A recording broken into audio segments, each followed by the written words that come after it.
வணக்கம் ஜெயிலர் ஐயா. வணக்கம். யார் நீங்க? நான் தான் இந்த ஊர்ல மொத்த காய்கறி வியாபாரி. ஓஹோ, நீங்க தான் என் நண்பர்களுக்கு விருந்து வச்சவரா? என்ன விஷயம்?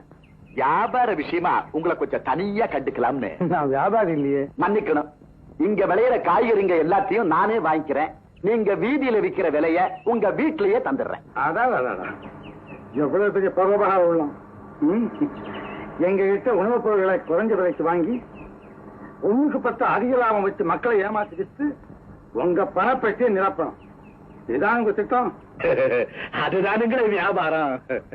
இது வியாபாரம் இல்ல, பகிரங்க கொள்ள, பக திருட்டு.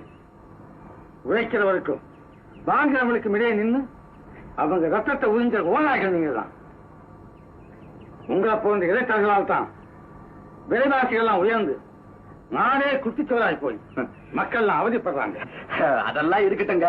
கொஞ்சம் கூட லாபம் இல்லாத காரியத்துல நீங்க ஈடுபடுறீங்களே, அதனால உங்களுக்கு என்ன லாபம்?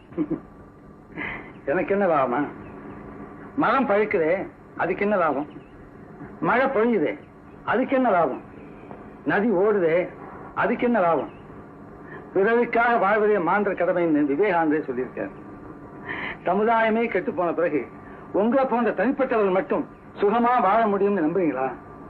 இந்த உண்மை மக்களுக்கு புரிஞ்சா உங்களை போன்றவருடைய நிலைமை என்ன ஆகுங்கிறத கொஞ்சமாவது யோசிச்சு பார்க்க வேண்டாம். என்னையா யோசனை பண்ண சொல்ற? இரு கல்யாணம்